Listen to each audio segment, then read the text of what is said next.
नमामि भक्तवत्सलं कृपालुशीलकोमलं भजामि ते पदाम्बुजम् अकामिनां स्वदामदं निकामश्यामसुन्दरं भवाम्बुनाथमन्दरं प्रफुल्लकञ्जलोचनं मदादिदोषमोचनं प्रलम्भबाहुविक्रमं प्रभो प्रमेयवैभवम् निसङ्गचापसायकं धरं त्रिलोकनायकं दिनेशवंशमण्डनं महेशचापखण्डनं मुनीन्द्रसन्तरञ्जनं सुराधिवृन्दभञ्जनं मनोजवैरिवन्दितम् अजादिदेवसेवितं विशुद्धबोधविग्रहं समस्तदूषणापहम् नमामि इन्दिरापतिं सुखाकरं सतां गतिं भजे सशक्तिसानुजं शचीप्रतिप्रियानुजं त्वदङ्घ्रिमूलये नरा भजन्ति हीनमात्सरा पतन्ति यो भवार्णवे वितर्कवीचिसङ्कुले विभक्तवासिनः सदा भजन्ति मुक्तये मुदा निरस्य इन्द्रियादिकं प्रयान्ति ते गतिं स्वकं तमेकमद्भुतं प्रभुं निरीहमीश्वरं विभुं जगद्गुरुं च शाश्वतं तुरीयमेव केवलं भजामि भाववल्लभं कुयोगिना सुदुर्लभं स्वभक्तकल्पपादपं समं सुसेव्यमन्वहम् अनूपरूपभूपतिं नतोऽहमुर्विजापतिं प्रसीद मे नमामि ते पदाब्जभक्तिदेहि मे पठन्ति ये स्तवम् इदं नरादरेण ते पदं व्रजन्ति नात्र संशयं त्वदीयभक्तिसंयुता नमामि भक्तवत्सलं कृपालुशीलकोमलं भजामि ते पदाम्बुजम् अकामिनां स्वदामदं निकामश्यामसुन्दरं भवाम्बुनाथमन्दरं प्रफुल्लकञ्जलोचनं मदादिदोषमोचनं प्रलम्भबाहुविक्रमं प्रभो प्रमेयवैभवम् निसङ्गचापसायकं धरं त्रिलोकनायकं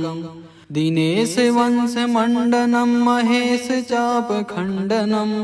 मुनीन्द्रसन्तरञ्जनं सुराधिवृन्दभञ्जनं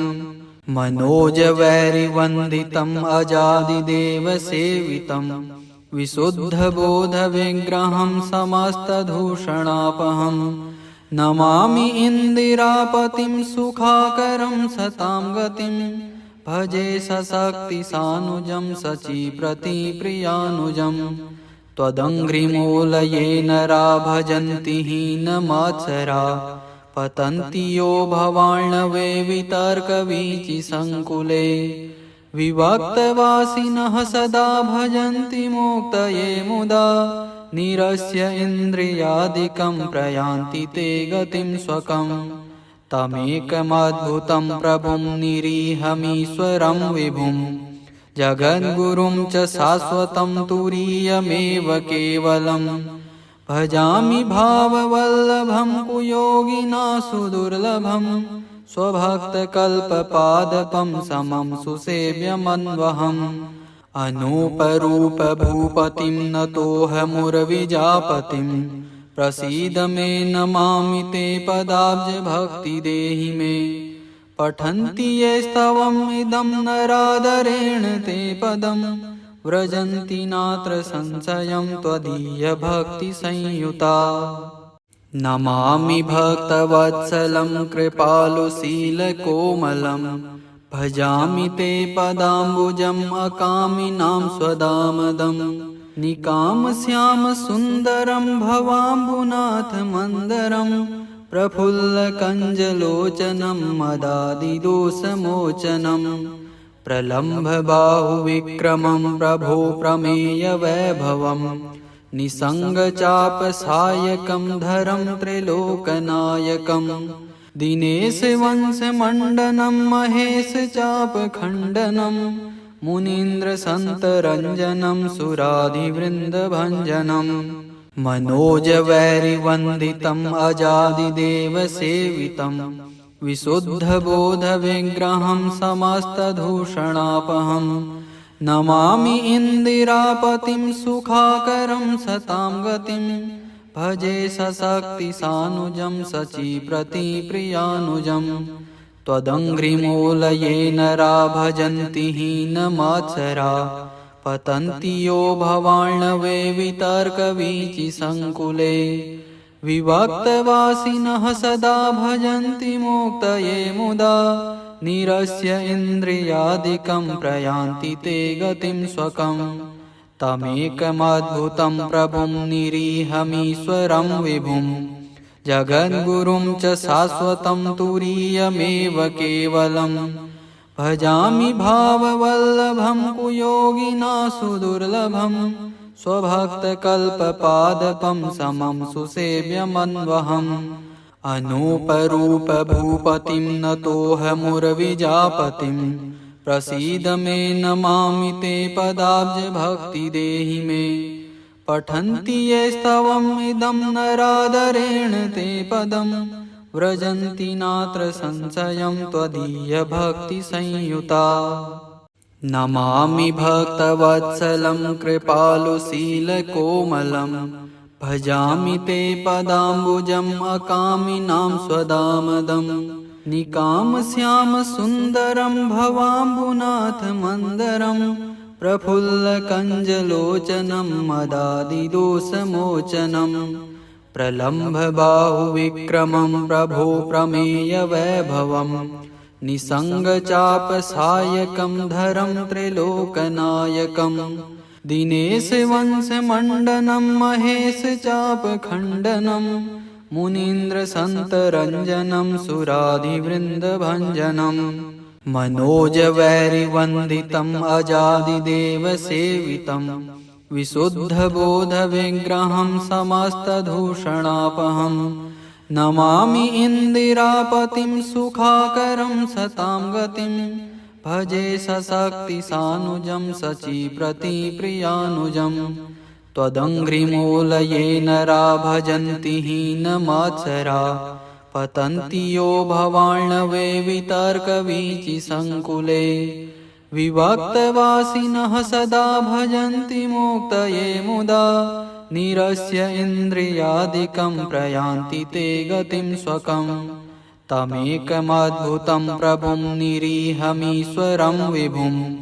जगद्गुरुं च शाश्वतं तुरीयमेव केवलम् भजामि भाववल्लभं कुयोगिना सुदुर्लभं स्वभक्तकल्पपादपं समं सुसेव्यमन्वहम् अनूपरूपभूपतिं नतोऽहमुर्विजापतिं प्रसीद मे नमामि ते पदाब्जभक्तिदेहि मे पठन्ति ये स्तवम् इदं नरादरेण ते पदं व्रजन्ति नात्र संशयं त्वदीयभक्तिसंयुता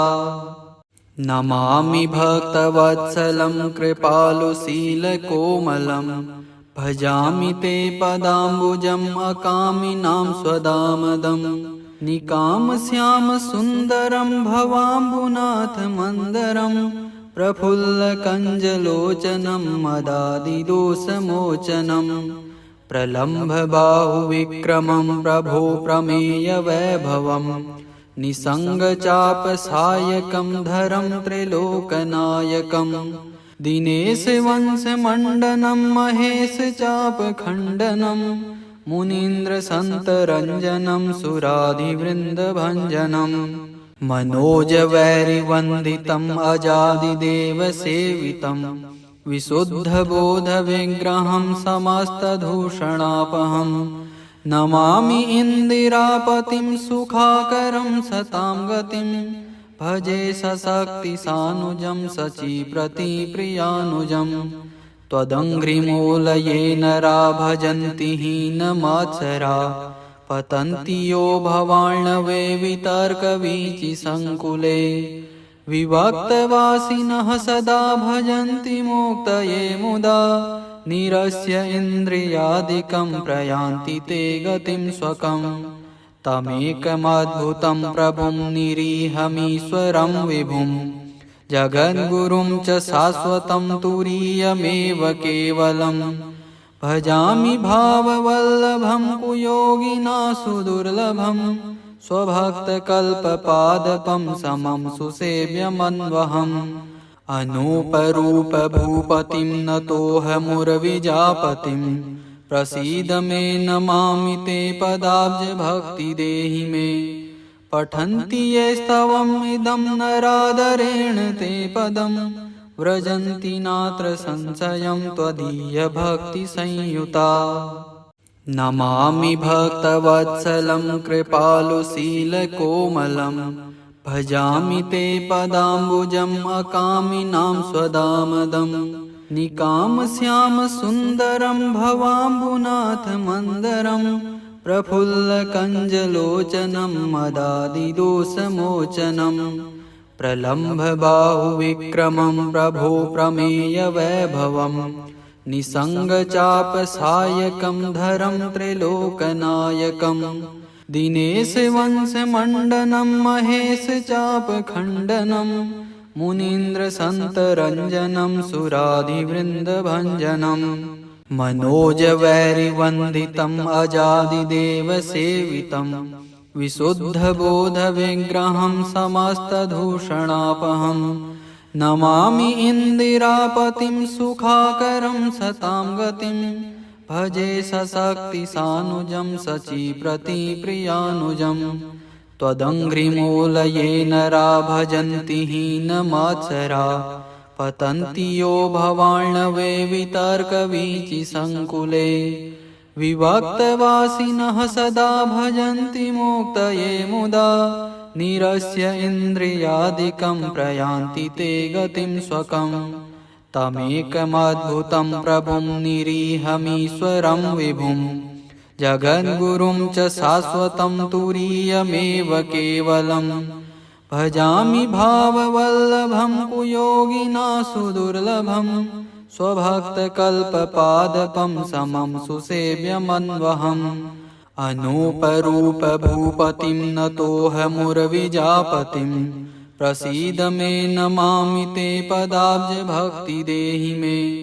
पठन्ति ये स्तवम् इदं नरादरेण ते पदं व्रजन्ति नात्र संशयं त्वदीयभक्तिसंयुता नमामि भक्तवत्सलं कृपालुशीलकोमलं भजामि ते पदाम्बुजम् अकामिनां स्वदामदं निकामश्यामसुन्दरं भवाम्बुनाथमन्दरं प्रफुल्लकञ्जलोचनं मदादिदोषमोचनं प्रलम्भबाहुविक्रमं प्रभो प्रमेयवैभवं निसङ्गचापसायकं धरं त्रिलोकनायकं दिनेशवंशमण्डनं महेशचापखण्डनं मुनीन्द्रसन्तरञ्जनं सुराधिवृन्दभञ्जनं मनोजवैरिवन्दितम् अजादिदेवसेवितं विशुद्धबोधविग्रहं समस्तदूषणापहं नमामि इन्दिरापतिं सुखाकरं सतां गतिं भजे सशक्तिसानुजं शचीप्रतिप्रियानुजं त्वदङ्घ्रिमूलये नरा भजन्ति हीनमात्सरा पतन्ति यो भवार्णवे वितर्कवीचिसङ्कुले विभक्तवासिनः सदा भजन्ति मुक्तये मुदा निरस्य इन्द्रियादिकं प्रयान्ति ते गतिं स्वकम् तमेकमद्भुतं प्रभुं निरीहमीश्वरं विभुं जगद्गुरुं च शाश्वतं तुरीयमेव केवलम् भजामि भाववल्लभं कुयोगिना सुदुर्लभं स्वभक्तकल्पपादपं समं सुसेव्यमन्वहम् अनूपरूपभूपतिं नतोऽहमुर्विजापतिं प्रसीद मे नमामि ते पदाब्जभक्तिदेहि मे